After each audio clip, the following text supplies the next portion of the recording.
이번 주 이슈 브리핑입니다. 맞벌이와 외벌이의 소득 격차가 점점 더 줄어들고 있습니다.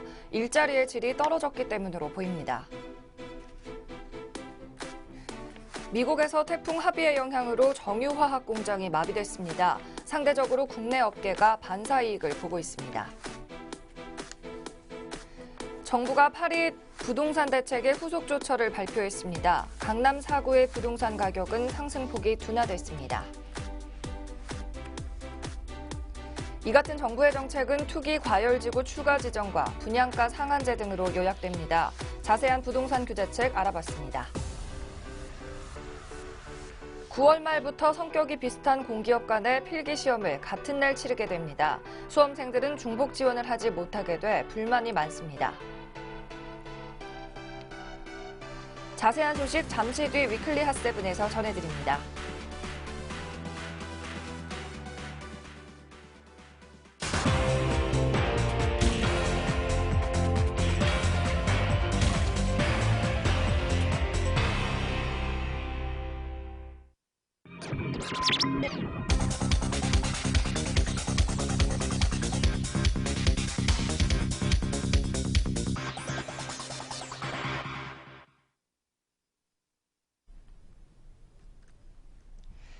안녕하십니까. 주간경제 리포트 9월의 둘째 주 뉴스 시작합니다. 한 주간의 주요 경제 이슈 자세히 살펴보는 위클리 핫세븐 시간으로 1부는 함께 하겠습니다. 오늘의 이슈 소개는 김도원 기자가 함께합니다. 안녕하세요. 안녕하세요. 안녕하세요. 김도원입니다. 네, 곧바로 첫 번째 소식부터 함께 알아보겠습니다. 요즘 대부분의 부부가 맞벌이를 하는 게 보통이죠. 이 맞벌이를 하면 외벌이를 할 경우보다 수입이 늘어나야 정상인데요. 하지만 최근에는 맞벌이와 외벌이의 소득 차이가 점점 줄어들고 있다는 분석이 나왔습니다. 정확히 얼마나 줄어든 건가요? 네, 올해 2분기 맞벌이와 외벌이 가구 간 소득 격차가 6분기 만에 가장 좁혀진 것으로 나타났습니다. 일자리의 질 악화로 맞벌이 가구 중에 부소득자의 소득이 감소했기 때문으로 풀이가 되고 있는데요. 6일 통계청에 따르면 올해 2분기 맞벌이 가구와 외벌이 가구의 평균 소득은 각각 547만 3천 원, 그리고 369만 3천 원을 기록했습니다. 맞벌이 가구는 혼자 버는 가구에 비해 1.48배가량 소득이 더 높은 것으로 나타났는데요. 이러한 맞벌이와 외벌이의 격차는 2015년 4분기에 1.48배를 기록한 이후 6분기 만에 가장 좁혀진 수치입니다. 맞벌이와 외벌이 소득 배율은 2016년 1분기 1.57배로 크게 벌어진 이후 올해 1분기까지 1.5배에서 1.53배, 1.52배에서 1.54배를 기록했는데요. 올해 2분기 전까지는 1.5배 이하로 떨어진 적이 없었습니다. 네, 혼자만 벌어서는 생계를 이어나가기가 부담스러워서 맞벌이를 하는 거잖아요. 그런데도 격차가 줄어들고 있다는 건 월급 자체가 줄어들었다는 말인 것 같은데요. 이유가 뭘까요? 네, 소득 격차는 근로소득에서 크게 좁혀졌다고 합니다. 올해 2분기 맞벌이 가구와 맞벌이 외 가구의 평균 근로소득은 각각 393만 5천 원과 226만 4천 원으로 배율은 1.74배 수준이었다고 하는데요. 이 근로소득 배율 역시 2015년 4분기 이후 가장 낮습니다. 근로소득의 배율은 2016년 1분기부터 1.85배에서 1.79배, 그리고 1.81배에서 1.85배를 기록했는데요. 올해 2분기에 큰 폭으로 배율이 떨어졌습니다. 이러한 소득 격차 축소는 올해 2분기에 일자리의 질이 좋지 않았기 때문으로 풀이됩니다. 올해 2분기 취업자는 1년 전과 비교하면 매달 30만 명 이상 증가하면서 겉으로는 취업 시장이 호조를 보이는 듯 했는데요. 하지만 세부적으로 보면 전체적으로 일자리의 질이 악화됐습니다. 질이 좋다고 평가받는 제조업 취업자는 4월과 5월 연속으로 감소를 했습니다. 네, 전체적으로 일자리의 질이 떨어졌기 때문에 이 소득 격차 역시 감소한 거군요. 안타깝습니다. 그렇다면 아르바이트 같은 일용직에서도 이런 현상 나타날 것 같은데 어땠나요? 네, 상용직과 임시직 근로자 간의 임금 격차 역시 벌어졌습니다. 고용노동부에 따르면 6월 상용직과 임시, 일용직의 임금 격차는 206만 1천 원으로 1년 전보다 2.3배 커졌다고 하는데요. 5월의 임금 격차는 192만 1천 원으로 1년 전보다 2.1% 역시 증가를 했고요. 주로 서비스업과 같은 직종에서 일하는 맞벌이 가구 부소득자의 소득이 감소하면서 격차가 줄어들었다는 분석입니다. 정부 관계자는 올해 2분기에 저임금 서비스업종 취업자가 증가한 점을 고려하면 맞벌이 부소득자가 더 낮은 임금의 일자리로 이동을 했거나 임금이 감소하면서 외벌이 가구와의 소득 격차가 줄어들 것으로 보고됐다고 설명했습니다. 네, 다음 뉴스도 전해드리겠습니다. 정부가 지난달 29일 내년도 예산을 어디에 쓸지 정한 2018년도 예산안을 발표했습니다. 여기에는 수천 가지 경제 관련 법안들이 담겼는데요. 이 중에 생활에 좀 밀접한 사업들을 추려봤습니다. 먼저 1인 여성 가구 전용 임대주택이 생긴다는 내용인데요. 자세히 전해주시죠. 네, 먼저 시중 임대 가격보다 70% 정도 가격이 싼 여성 전용 공공 임대주택이 생깁니다. 50제곱미터 기준으로 하면 약 15만 원 정도의 월세와 또 650만 원가량의 보증금만 내고 이용을 할 수 있다고 하는데요. 그동안 서울시나 용인시에서 1인 여성 가구를 위한 임대주택을 지원한 적이 있었지만 중앙정부 차원에서 시행하는 것은 이번이 처음이라고 합니다. 정부가 기존 주택을 매입해서 리모델링한 뒤 공급하는 것이라서 시설 수준도 보장될 것으로 보입니다. 위치도 역세권 등 교통이 편리한 지역을 우선적으로 선정합니다. 또 신혼부부와 예비 신혼부부를 위한 임대주택도 확대가 됩니다. 이들을 위한 매입 임대를 신규로 도입하는 건데요. 신혼부부 역시 시중 가격의 30% 수준으로 임대주택을 이용할 수 있습니다. 다만 경제 상황이 어려운 사람들을 우선적으로 지원합니다. 여성 1인 가구는 월소득 약 150만 원, 신혼부부는 2인 가구 기준으로 약 260만 원 이하가 혜택을 받을 수 있습니다. 향후 임대주택 입주자 모집이 시작되면 전화로 신청하실 수 있습니다. 네, 혼자 사는 여성들뿐만 아니라 신혼부부 그리고 예비 신혼부부에게도 희소식인 것 같은데요. 15평짜리 주택을 월세 15만 원에 이용할 수 있다면 시중 가격의 절반보다도 훨씬 더 저렴한 가격인 것 같습니다. 네, 사회 초년생들에게도 큰 도움이 될 만한 법안이 좀 포함되어 있었던 2018년도 예산안이고요. 이어서 다음 예산안 좀 소개해 주실까요? 네, 다음으로 유기동물을 분양받아 키우는 사람들에 대한 지원 사업도 생겼습니다. 이 문재인 대통령의 유기동물에 대한 관심이 반영돼서 만들어진 법안인데요. 문 대통령은 당선 이후 버려진 강아지 토리를 입양해서 키우고 있습니다. 이 토리는 전 세계 최초 유기견 출신 퍼스트 도그이기도 한데요. 앞으로 지자체 동물보호센터에서 유실, 유기동물을 분양받은 사람은 동물에 대한 질병 진단 키트, 예방 접종비와 중성화 수술비 등의 절반을 국가가 지원할 수 있습니다. 이들 비용은 다 합쳐 보통 20만 원 정도가 들기 때문에 10만 원 정도 비용을 아낄 수 있는 셈입니다. 개인이 일단 수술비 등을 부담한 다음 정부에 비용을 청구하면 절반을 돌려받을 수 있다고 합니다. 이 사업 예산에는 7억 5,600만 원이 책정됐다고 하는데요. 정부는 약 19,000마리의 유기동물을 지원할 수 있을 것이라고 보고 있습니다. 네, 유기동물의 문제도 최근 사회적인 이슈로 크게 떠오르고 있죠. 우리나라에서는 다소 소외됐던 이슈라 신기하기도 하고 기대가 큽니다. 네, 다음은요. 생계가 어려운 여성 청소년들을 위한 정책이라고요. 네, 가정 형편이 어려운 여성 청소년들을 위해서 생리대와 같은 위생용품 비용을 지원해 줄 계획입니다. 일부 저소득 가정 아이들이 생리대를 살 돈도 없어서 신발 깔창을 쓴다는 사실이 알려지면서 나온 대책인데요. 지원 대상은 중위소득 50% 이하 만 11세에서 18세 청소년입니다. 총 8만 5천여 명의 청소년이 도움을 받게 될 전망이라고 합니다. 이 구체적인 지원 방법은 좀 더 심도 높은 논의를 거쳐 결정할 방침입니다. 최근 일회용 생리대의 부작용이 제기돼서 사회 문제가 되고 있기 때문인데요. 정부는 위생용품 전달 체계부터 신청 방법, 또 안전 관련 사항까지 청소년과 학부모의 우려가 나오지 않도록 꼼꼼히 점검한 뒤 제도를 시행하기로 했습니다. 네, 좋은 취지만큼이나 내년도 예산안 좋은 곳에 쓰이길 바랍니다. 이어서 세 번째 뉴스 전해드립니다. 지난 28일 미국 텍사스주의 휴스턴에 허리케인 하비가 상륙하면서 커다란 인명피해와 재산피해를 냈던 걸 기억하실 텐데요. 이 텍사스주에는 특히 미국에서 가장 큰 정유시설 단지가 들어와 있어서 국제 유가에도 큰 영향을 줬습니다. 이로 인해 국내 업계에도 조금 변화가 있었죠. 네, 이 텍사스주는 미국 최대 정유 화학시설 단지가 있는 곳입니다. 이곳이 허리케인 하비로 큰 피해를 입으면서 국내 업계가 뜻밖의 수혜를 보게 됐습니다. 이 공장 가동 중단이 글로벌 정유 수급에 영향을 주면서 정제 마진이 폭등하고 있기 때문입니다. 원유와 석유 제품 가격 간의 차이를 뜻하는 정제 마진은 정유사의 수익을 좌우하는 지표 중에 하나입니다. 이일 업계에 따르면 미국 텍사스주에 있는 대규모 정제 설비들이 허리케인 하비의 영향으로 일제히 가동을 멈추면서 정제 마진 강세가 이어지고 있습니다. 실제로 지난달 30일 싱가포르 정제 마진은 업계 비수기임에도 연중 최고치인 10달러를 돌파했다고 하는데요. 업계 관계자는 휘발유 공급에 차질이 발생할 것이라는 전망이 나오면서 정제 마진도 크게 오른 것이라고 설명했습니다.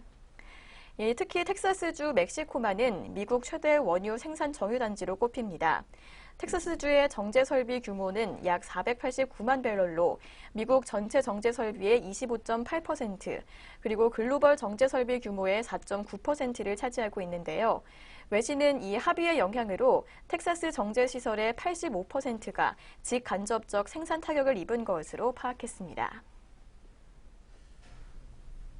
네, 미국 전체 설비의 25.8%면 4분의 1이라는 굉장히 큰 비중을 차지하고 있는 건데요. 피해 규모가 정확히 어느 정도였어요? 네, 피해 규모는 예상보다 더 커지고 있습니다. 현재 가동 중단된 정제 설비는 엑손모빌과 아람코, 또 플린트 리소스, 시트코 등 총 256만 배럴 규모로 텍사스사 정제 설비 규모의 52.3%에 달하는데요. 이는 지난해 말 미국 전체 정제 설비 규모인 1,896만 배럴의 13.5%에 해당하는 규모입니다. 또 화학 공장의 피해 여파는 더 큽니다. 현재 텍사스주 내에 있는 에틸렌 생산시설 중 1,140만 톤이 가동을 중단한 것으로 파악되고 있는데요. 이는 미국 전체 에틸렌 생산 규모의 50%에 육박합니다. 연내 에탄 분해 설비 신규 가동에 나서기로 한 다우케미칼, 쉐브론, 엑슨모빌 등도 생산 개시 시점을 늦추기로 했습니다. 에틸렌 생산 설비 외에 이를 원료로 만드는 다른 화학 제품 생산 시설 역시 큰 피해를 입은 것으로 파악됩니다. 일례로 텍사스주 휴스턴 북동쪽에 위치한 프랑스 화학기업 아케마의 유기 과산화물 공장은 합의로 인해 전력기기가 망가지면서 폭발 사고가 발생하기도 했습니다. 네, 정제 설비부터 화학 공장까지 피해를 입은 곳들이 정말 많습니다. 이로 인해서 국제 유가도 큰 타격을 입었죠. 네, 이 같은 미국의 생산 차질은 국내를 비롯해 아시아 지역 석유화학 기업에 반사 이익을 가져다 줄 것으로 전망되고 있습니다. 업계 관계자는 공급 부족에 따른 타이트한 수급은 재고 감소와 정제 마진 강세로 이어지고 있다며 정제 설비가 침수, 훼손됐다면 복구까지 상당한 시간이 소요될 수 있어 그동안 아시아 업체들의 수익에 긍정적인 영향을 가져다 줄 것이라고 설명을 했는데요. 다만 합의로 인해 텍사스 항만이 가동을 멈추면서 아시아 LPG 수입이 차질을 빚고 있는 것은 부담으로 작용하고 있습니다. 미국에서 아시아로 수출하는 LPG의 90%는 텍사스 항만에서 출발합니다. 습한 물량이긴 하지만 우리나라도 전체 LPG 수입 물량의 절반을 미국산에 의존하고 있습니다. 공급량이 줄어들면서 국내 LPG 업계는 추가 가격 조정을 고민하고 있습니다. 업계는 LPG 사용자가 주로 자영업자와 서민이라는 점 때문에 그간 인상을 자제해 오다가 유가 인상 영향에 따라 지난 1일 LPG 공급 가격을 킬로그램당 각각 49원 인상한 바 있는데요. 이 LPG 공급 가격 인상은 6개월 만이라고 합니다. 네, 이렇게 뜻밖의 자연재해들이 우리 경제와 주가에 영향을 미치기도 합니다. 피해 지역은 어서 복구 작업에 좀 속도를 내서 추가 피해가 없도록 잘 예방이 됐으면 좋겠습니다. 다음으로 네 번째 이슈도 전해드립니다. 요즘 치킨 가격을 보면 닭고기의 원가는 얼마일지 궁금해집니다. 마트 같은 곳에서 파는 생닭의 가격과 치킨 가격이 너무 큰 차이가 나기 때문인데요. 이 닭고기의 원가를 앞으로 직접 확인할 수가 있게 된다고 하네요. 어떻게 볼 수 있는 건가요? 네, 이번 달 2일부터 축산 농가가 생산하는 닭고기 가격을 인터넷 홈페이지에서 매일매일 확인할 수 있게 됩니다. 국내에서 유통 단계별 닭고기 값이 공개되는 것은 이번이 처음인데요.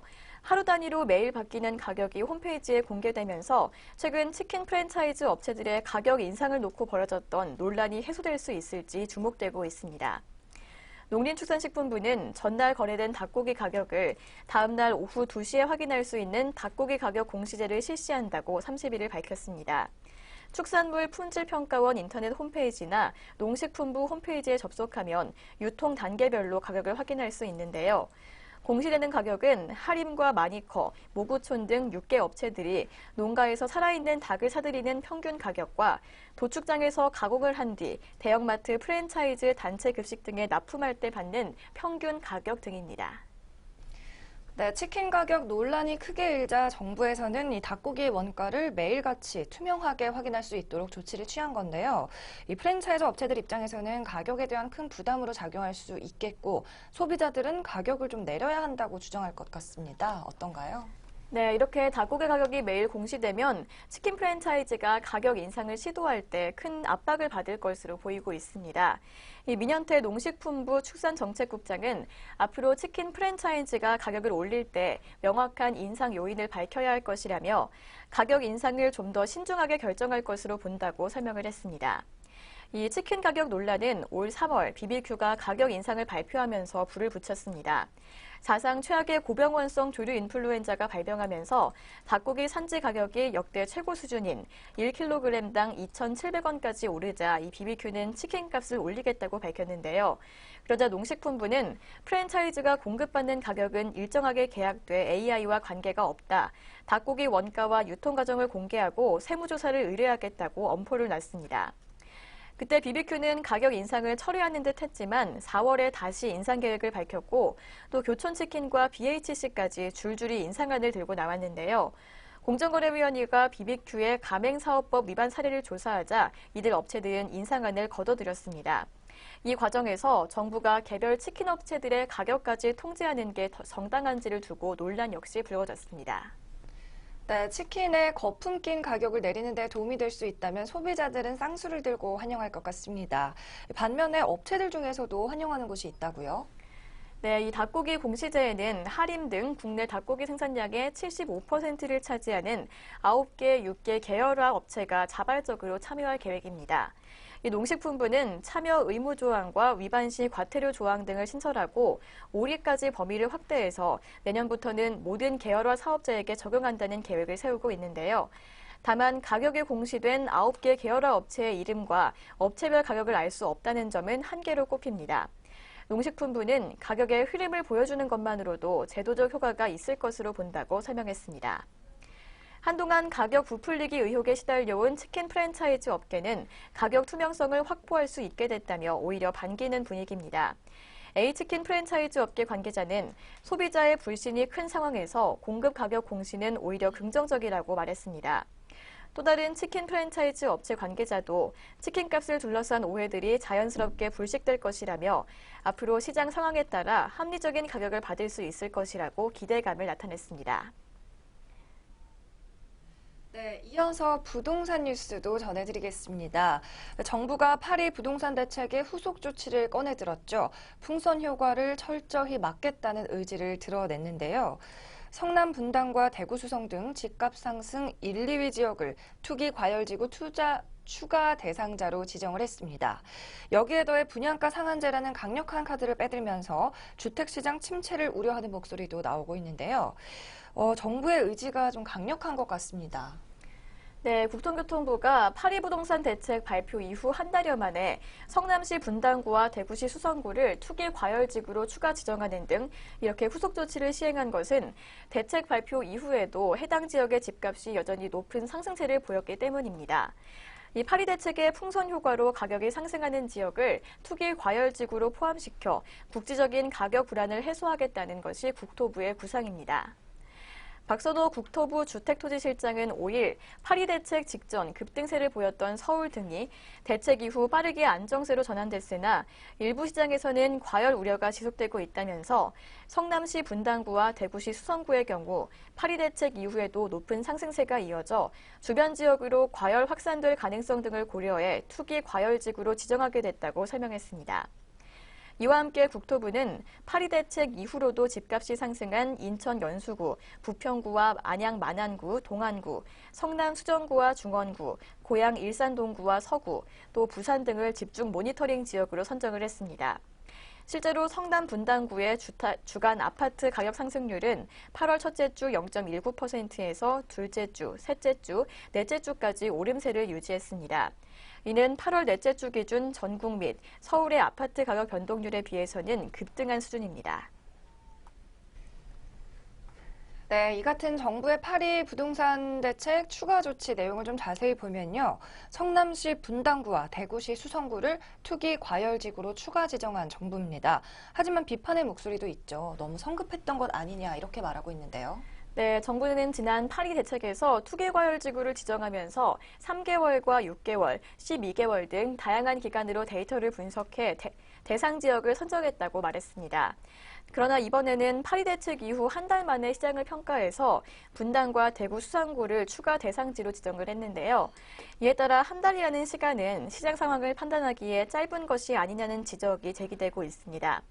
그래도 전문가들은 정부가 6.19 대책부터 이번까지 3번의 대책을 통해 정책 목표에 대한 명확한 신호를 준 것으로 보고 있습니다.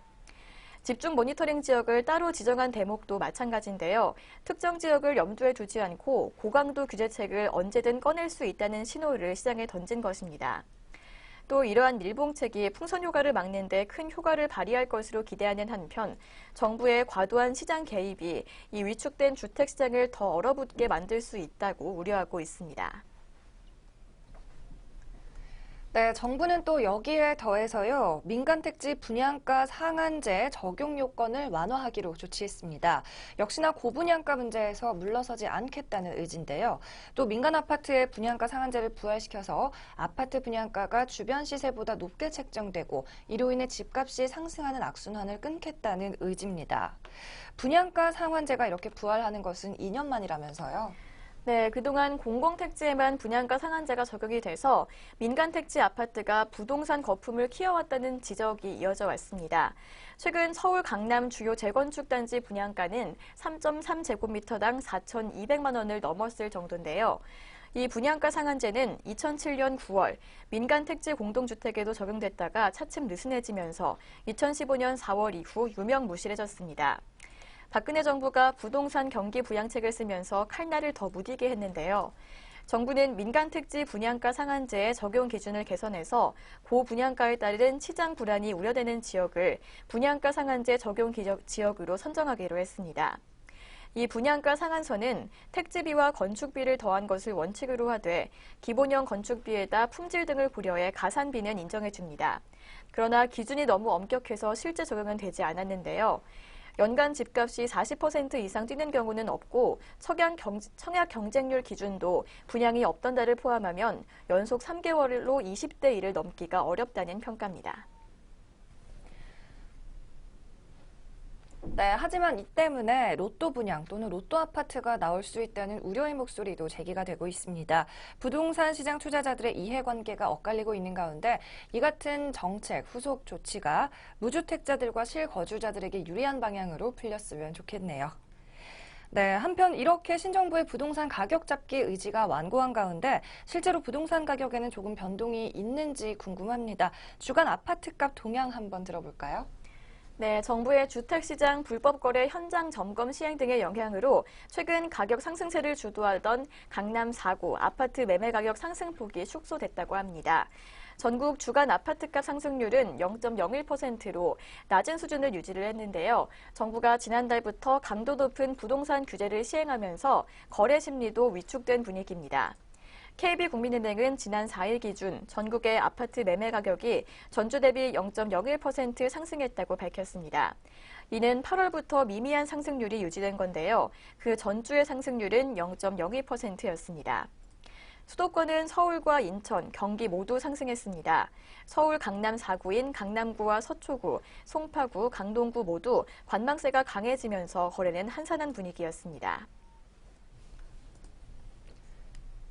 네, 부동산 대책의 영향이 세긴 셌나 봅니다. 강남 4구의 상승폭이 미미했는데요.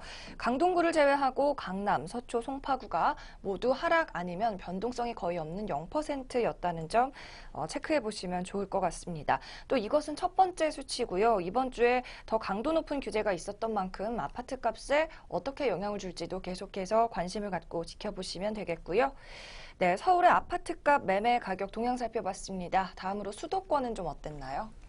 네, 수도권을 보시면요. 수원 영통구와 안양 동안구, 금천구, 김포, 시흥 순으로 상승한 반면에 평택과 과천, 용인 수지구, 용인 처인구 등이 하락세를 보였는데요.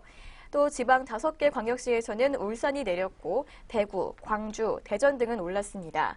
세부 지역별로는 대구 남구, 대구 서구, 부산 동구 순으로 상승했습니다. 울산 북구와 울산 울주군, 부산 사하구 등은 하락했습니다. 또 기타 지방에서는요, 전남과 강원, 전북 등이 올랐습니다. 반면에 경남과 경북, 충남, 충북 등은 내렸습니다. 전국의 아파트 전세 가격도 낮은 수준이었습니다. 서울은 강남과 강북 모두 상승했고 서수도권도 올랐습니다. 반면 5개 광역시는 보합권이었고요. 기타 지방은 떨어졌습니다. 네, 수도권과 지방의 아파트 매매가는 엇갈리는 가운데 전국의 전세 가격은 낮아진 9월 첫째 주 시장 모습이었습니다. 오늘의 마지막 뉴스는 취업시장 소식입니다. 예나 지금이나 자신의 밥그릇 찾기가 가장 힘든 일인 것 같은데요. 그중에서도 국가의 녹을 먹는 공기업과 공무원 시장의 채용 경쟁은 더 힘듭니다. 그런데 정부가 공기업 채용을 비슷한 기업끼리 묶어서 같은 날 필기시험을 치르는 방안을 냈는데요. 역시 찬반 논쟁이 분분하죠. 내용부터 전해주시죠. 네, 정부는 올 하반기에 신입사원을 채용하는 공공기관 40여 곳을 성격이 비슷한 2곳에서 7곳씩 묶어 이달 말부터 2달간 같은 날에 필기시험을 치르기로 결정을 했습니다. 공공기관별로 서로 다른 날에 시험을 보는 개별 채용은 줄이고 여러 공공기관이 같은 날 시험을 치는 합동 채용을 늘리는 건데요. 수험생 입장에서는 같은 날 시험이 있는 여러 공공기관 가운데 한 곳에만 응시할 수 있게 됩니다. 올해 하반기 합동 채용에 참여하는 공공기관은 46곳으로 전체의 14% 수준입니다. 이들의 채용 규모는 3,500명 안팎인데요. 올 하반기 공공기관 전체 채용은 12,000명 수준으로 작년 하반기보다 20% 늘어날 전망입니다. 일자리 창출을 강조하는 문재인 정부의 시책에 호응하기 위한 것으로 보입니다. 공기업 취업 준비생들로서는 희소식인 셈입니다. 정부는 합동 채용 공공기관을 SOC, 에너지, 정책금융, 보건의료, 농림, 환경과 문화예술 등 7개 분야로 나눈 뒤 해당 분야에서 성격이 비슷한 공공기관 2곳에서 7곳씩 19개 그룹으로 묶어 필기시험을 같은 날 보도록 했습니다. 이달 말부터 2달간 매주 토요일에 시험이 치러질 계획이라고 합니다. 네, 말씀하신 대로 앞으로 2달간 매주 토요일마다 공기업 필기시험이 있어서 수험생들, 취준생들 사이에서는 슈퍼 토요일이라고 명명하기도 한다는데요. 같은 날 시험을 치르게 되면 수험생 입장에서는 기업의 중복 지원을 할 수가 없게 되죠. 정부는 이 같은 합동 채용을 통해 중복 합격에 따른 탈락자 발생과 합격자 이직, 그리고 복수 지원 남발에 따른 비용 낭비 등을 줄일 수 있다는 입장입니다. 하지만 수험생의 입장은 조금 다를 것 같은데요. 중복 지원을 못하게 되면 채용 기회도 없어지는 거잖아요. 네, 그렇습니다. 정부는 묻지마식 중복 지원을 막을 수 있다고 하지만 수험생 입장에서는 그게 아닙니다. 결국 공기업 응시 기회가 줄어든다는 건데요. 비용 발생이야 이 수험생들의 몫이고 선택인데 정부 차원에서 아예 중복 지원을 막아버리면 선택의 기회를 박탈당하는 것이라는 것이 수험생의 입장입니다. 하지만 정부 쪽의 입장도 일리가 있습니다. 공공기관 전체를 대상으로 설문조사한 결과 최근 3년간 중복 합격한 다른 공공기관으로 이직한 사람은 총 870명이었습니다. 이들이 이직한 시점이 신입사원 연수를 마치고 부서에 배치된 다음이거나 연수를 상당 부분 진행한 때이기 때문에 해당 공공기관들은 예비 합격자를 추가 채용할 수도 없게 되는 겁니다. 결국 그만큼 공공기관 취업자 숫자를 깎아먹은 것이라는 설명입니다. 개별 채용의 문제점으로는 묻지마식 복수 지원과 이에 따른 사회적 비용도 지적이 되었는데요. 한 설문조사에 따르면 구직자 40% 정도가 회사를 가리지 않고 복수 지원하겠다고 답하기도 했습니다. 네, 사실 진로를 정한 후에 회사를 그에 맞춰 선택을 해야 되는데 일단 기업부터 선택하고 직무에 억지로 맞춰가는 것이 우리나라의 전통이다 보니 이 같은 위기가 발생하는 것 같습니다. 꼭 가고 싶은 회사를 몇 군데 정한 후에 집중한다면 꼭 좋은 결과가 있을 겁니다. 오늘 이슈 전달은 여기까지 도와드리겠습니다. 김도원 기자 수고하셨습니다. 네, 저희는 잠시 후 2부에서 증권시장 분석으로 돌아옵니다.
주간경제 리포트 2부 순서 시작하겠습니다.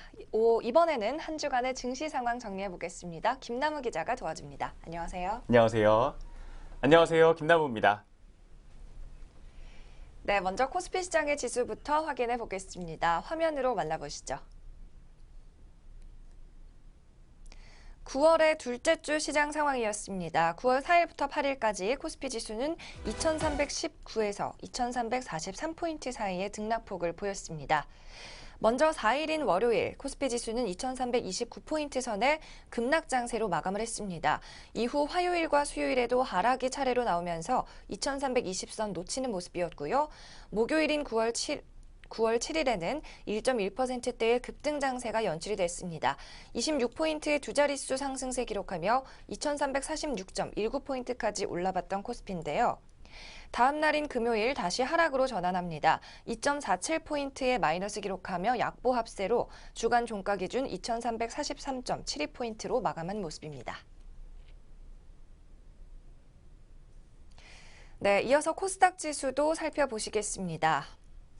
일주일 동안 4거래일에 하락이 나왔던 코스피 시장과 비슷하게 코스닥 시장도 3일 동안 하락이 나왔습니다. 9월 4일과 5일, 월요일, 화요일이 각각 650과 648포인트 기록하며 하락을 기록했고요. 9월 6일과 7일, 수요일과 목요일은 상승이 나왔습니다. 652에서 658포인트 사이의 움직임 보여줬습니다. 마지막 날인 금요일은 역시 코스피와 마찬가지로 주간 종가 기준 하락을 마감했습니다. 654.29포인트로 9월 둘째 주에 시장 거래 마친 코스닥 시장입니다.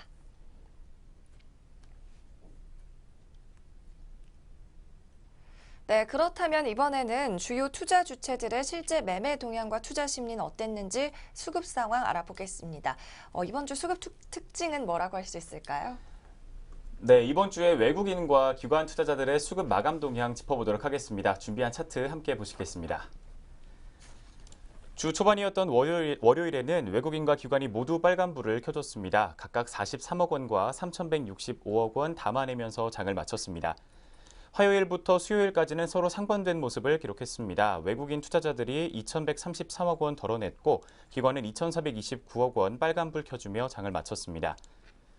수요일에도 역시 외국인 투자자들이 3,253억 원 크게 덜어냈고 기관은 1,755억 원 담아내면서 대응하는 모습이었습니다.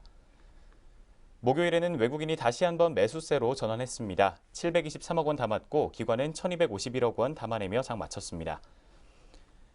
주 마지막 거래일이었던 오늘 외국인은 135억 원 담았고 기관은 822억 원 파란불 켜주면서 장을 마쳤습니다. 네, 이번 주 코스피 시장에서는 외국인은 거래일로는 빨간불을 켜준 날들이 더 많았지만 금액으로 살펴보면 매도한 물량이 더 많은 모습을 기록했습니다. 반면 기관 투자자들은 월요일부터 4거래일 연속으로 매수세를 보이며 빨간불을 켜준 모습을 기록을 했습니다. 뒤를 이어서 코스닥 시장도 수급 마감 동향 짚어보도록 하겠습니다. 월요일에는 외국인과 기관이 모두 빨간불을 켜줬습니다. 각각 208억 원과 155억 원 담아내면서 장을 마쳤습니다. 화요일에는 외국인과 기관 모두 파란불을 켰습니다. 각각 506억 원과 79억 원 덜어내면서 장을 마쳤고요. 뒤를 이어서 수요일에는 서로 상반된 모습을 보였습니다. 193억 원 담았고 60억 원 덜어냈습니다. 목요일에는 380억 원 외국인이 담았고요. 기관은 64억 원 담아내면서 장을 마쳤습니다. 주 마지막 거래일이었던 오늘은 외국인과 기관이 모두 파란불을 켜주며 장을 마쳤습니다. 네, 이렇게 해서 이번 주 코스닥 시장에서는 외국인과 기관 모두 매수와 매도를 오가는 혼조세를 보였습니다. 이렇게 해서 지금까지 한 주간의 마감 수급 동향 살펴봤습니다. 네, 수급시장 상황 여기까지 살펴보셨고요. 이번에는 조금 더 시장에 미시적으로 접근을 해보겠습니다. 이번 한 주 동안 시장의 주목을 받았던 업종들을 김남우 기자가 매주 정리해주고 있는데요. 이번 주는 어떤 업종 준비하셨나요? 네, 이번 주에 특징 보였던 업종들로는요. 전기전자 업종 짚어보도록 하겠습니다. 지난 1일에서 6일 독일 베를린에서 세계 3대 IT 전시회 중의 하나인 국제가전박람회 IFA 2017이 개최가 됐습니다. 50여 개 국가에서 약 1,600여 개의 업체가 참가했으며 전 세계 가전업체들이 자신들의 제품과 기술력을 뽐내는 자리가 됐는데요. 이번 IFA 2017의 포인트는 스마트홈과 스마트 가전이었다고 전해지고 있습니다. 인공지능과 빅데이터를 기반으로 한 사물 인터넷 IoT가 접목된 스마트 가전들이 대거 출시됐습니다. 특히 중국 업체들의 성장세가 무서웠다고 하는데요. 참가 업체 1,600여 개 중 약 40%인 650여 개 기업이 중국 업체였다고 합니다. 한편 가전시장을 주도하고 있는 삼성전자와 LG전자는 차별화된 경쟁력을 바탕으로 프리미엄 가전을 중심으로 스마트 홈 시장에 대한 다양한 전략을 선보였습니다. 인공지능 로봇을 가전에 접목시켜 다양한 기능을 구현하는 미래 가전의 모습을 제시했다는 평가를 받고 있습니다. 하지만 이미 가전 기술은 많이 발달했기 때문에 더 이상의 혁신은 없는 침체기에 빠져 있었다고 볼 수 있겠습니다. 그렇지만 최근 가전과 사물 인터넷이 연결된 스마트홈이 우리 실생활에 적용되기 시작하면서 다시 가전 산업의 성장 동력을 얻기 시작했다는 분석이 나오고 있습니다. 특히 그중에서도 TV 성장이 눈에 띄었는데요.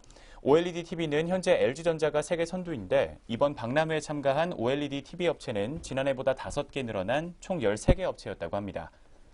또 삼성전자가 주도하고 있는 QLED TV 시장 역시 성장세를 이어가고 있습니다. 지난해에는 4개사가 참가했지만 올해는 7개사가 참가했다고 전해지고 있습니다. 앞으로 어떤 기업들이 시장을 주도하게 될지 기대가 되는 상황인데요. 현재 시장을 주도하고 있는 우리나라 전기전자 기업들의 활약 역시 지켜봐야 할 것 같습니다. 이에 따라서 최근 증권사들의 리포트에서는 삼성전자와 삼성전기, LG전자에 대해서 투자 비중 유지 혹은 확대를 추천하고 있습니다. 이 세 종목에 대한 증권사들의 목표 주가와 종가 살펴보도록 하겠습니다. 먼저 삼성전자의 목표 주가는 280만 원이었습니다. 이번 주 종가는 245만 4천 원을 기록했습니다. 뒤를 이어서 삼성전기 목표 주가는 13만 원이었습니다. 이번 주 종가는 10만 4천 원을 기록했고요. 마지막으로 LG전자의 목표 주가 11만 원이었습니다. 이번 주 종가는 8만 2,500원을 기록했습니다. 네, 이렇게 해서 지금까지 한 주간의 특징 보였던 업종, 전기전자 업종으로 정리해봤습니다.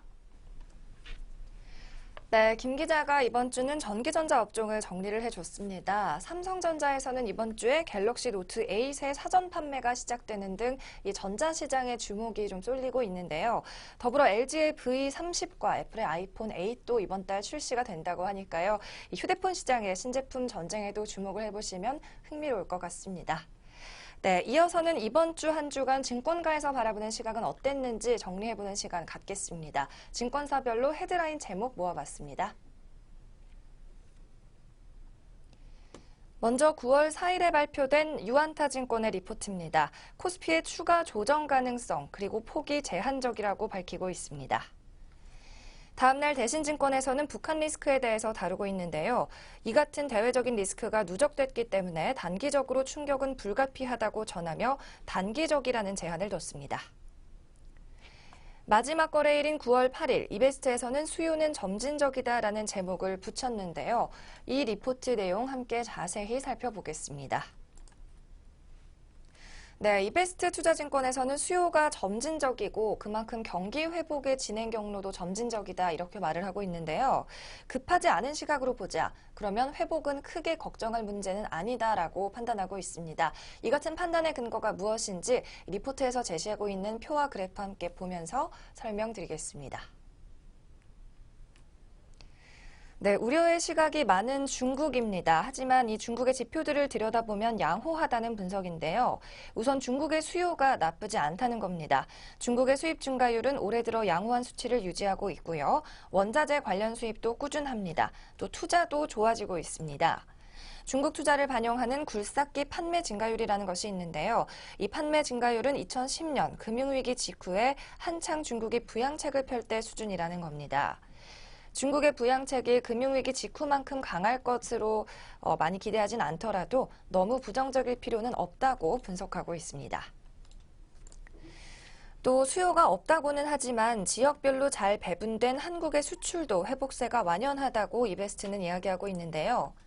9월의 수출 지표는 또 한 번 양호한 글로벌 경기 회복 또 수요 회복을 확인해 줄 것으로 예상이 됩니다.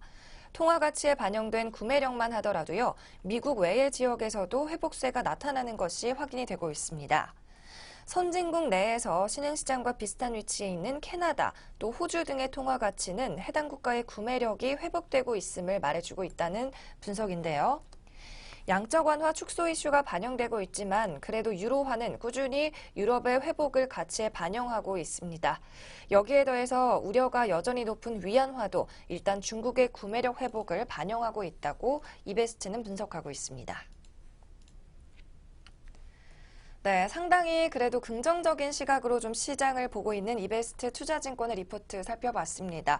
회복세 자체는 더디더라도 봄날은 오긴 온다고 말하고 있으니까요. 조금 더 보유하시면서 기다리면 어떨까 하는 전략을 권해드려 봅니다. 네, 이어서는 금주 시장을 주도했던 키 이슈들을 좀 꼽아봤습니다. 키워드 김남우 기자가 역시 정리하셨죠? 네, 맞습니다. 이번 주 시장에 영향을 미쳤던 키 이슈 크게 세 가지로 정리해봤는데요. 먼저 첫 번째로 북한의 6차 핵실험과 관련된 이야기, 두 번째로는 미국의 부채 한도 3개월 상향과 관련된 이야기, 마지막 세 번째로 사드 배치와 관련된 이야기까지 살펴보도록 하겠습니다. 네, 먼저 지난 9월 3일에 있었던 북한의 6차 핵실험과 관련된 이야기입니다. 9월 3일 북한에서 규모 5에서 6으로 추정되는 인공지진이 발생을 하면서 북한이 6차 핵실험을 단행한 것으로 국제사회는 추정하고 있습니다. 북한은 대륙간 탄도미사일에 장착할 수 있는 수소탄 발사 시험이었다고 공식 발표를 했는데요. 미국과 일본은 이를 간과할 수는 없다는 입장을 표명하며 한반도의 긴장감이 고조되는 한 주였습니다. 특히 트럼프 미국 대통령은 군사행동을 하게 되면 그날은 북한의 아주 슬픈 날이 될 것이라며 경고의 말을 전하기도 했고요. 멕시코는 유엔 회원국 가운데 처음으로 북한 외교관을 추방했습니다. 영국 외무부 역시 북한 대사를 초치해 6차 핵실험에 대한 공식 항의를 전한 것으로 알려졌습니다. 우리 정부도 현재 미국과 미사일 탄두 중량 제한을 해제하기로 논의하는 등 규탄과 압박을 이어나가고 있는 상황입니다. 올해 우리 증시의 상승을 이끌어온 외국인 투자자들이 계속해서 수면 위로 떠오르고 있는 북한발 리스크에 어떻게 반응할지 앞으로 잘 지켜보셔야 할 것 같습니다. 네, 두 번째로 미국과 관련된 이야기 살펴보겠습니다. 미국 상원이 연방정부의 부채 한도 상향 시한을 오는 12월 8일로 약 3개월간 연장하는 법안을 통과시켰습니다. 이에 따라서 9월 말 연방정부 셧다운을 피할 수 있게 됐고 신용등급이 강등될 우려 또한 현재는 일단락된 상황입니다.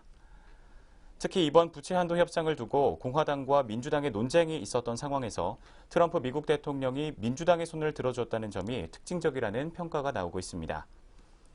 이번 부채 한도 협상 이후 미국 정부 폐쇄 우려가 완화되면서 뉴욕 증권거래소에서 다우존스 산업평균지수와 S&P 500지수, 나스닥 지수 모두 상승하며 장을 마쳤습니다. 이 소식이 우리 시장에 미칠 영향 역시 계속해서 지켜보시면 좋을 것 같습니다. 네, 마지막 세 번째 이번 주 키 이슈는 중국 사드 배치와 관련된 문제입니다. 지금도 현재 진행 중인데요. 고고도 미사일 방어체계 사드 배치 완료로 인근 주민들과 경찰 간의 대치가 현재 계속되고 있는 상황입니다. 대외적으로는 중국의 경제 보복이 더욱 강화될 것으로 예상되고 있기 때문에 중국 현지에서 우리 기업들의 영업 환경이 더욱 악화될 것이라는 우려가 제기되고 있습니다. 먼저 현지 사업에 실패하면서 올해 안으로 중국 철수를 결정한 이마트의 사업 정리는 더욱 속도를 낼 것으로 보입니다. 롯데마트는 대부분의 현지 매장이 영업 중단된 상태로 피해액이 눈덩이처럼 불어나고 있습니다. 롯데는 중국 사업을 유지할 것이라는 입장을 밝혔지만 중국의 보복 조치가 본격화된 이후 피해 규모는 점점 커지고 있습니다.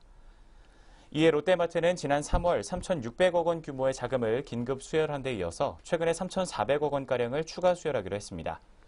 하지만 중국의 사드 보복이 이어진다면 올 연말까지 롯데마트의 피해액은 약 1조 원에 달할 것으로 추정이 되고 있습니다.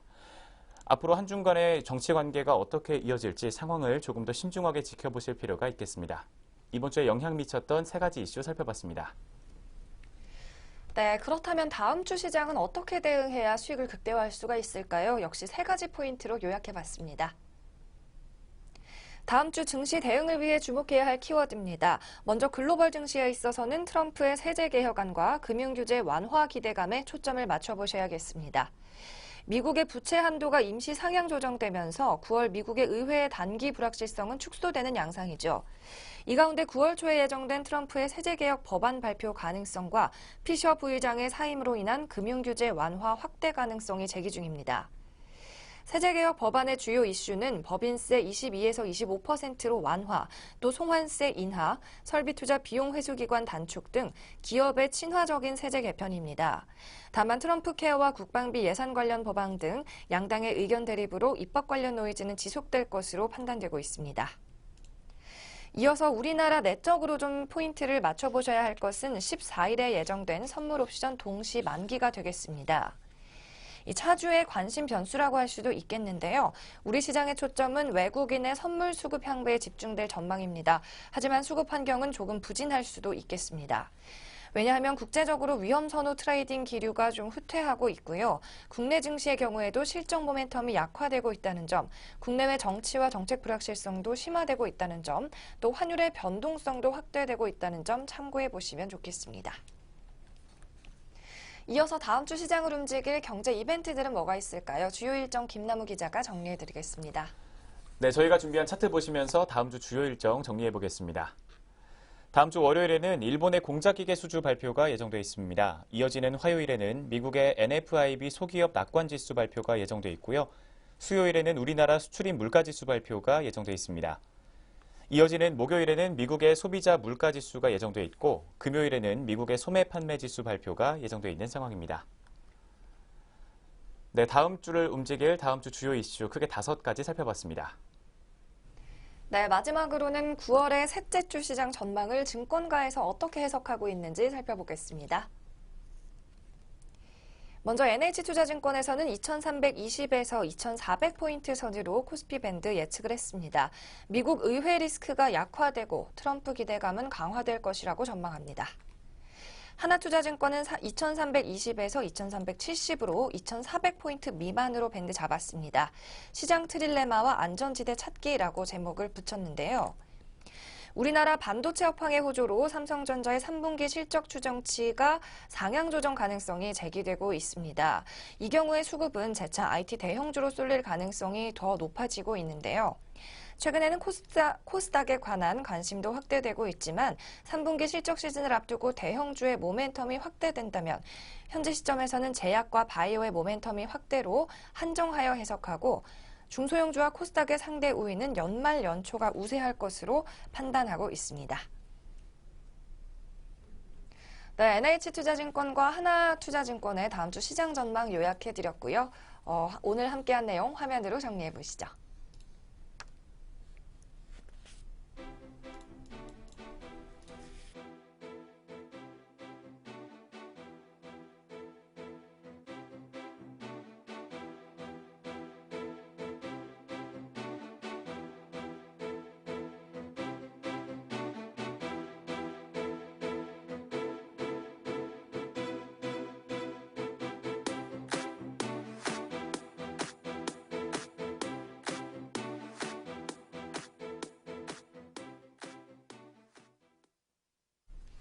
주간경제 리포트 2부 순서까지 여기서 모두 마칩니다. 여러분 편안한 주말 되시고요. 저희는 다음 주 금요일 오후 5시에 찾아뵙겠습니다. 고맙습니다.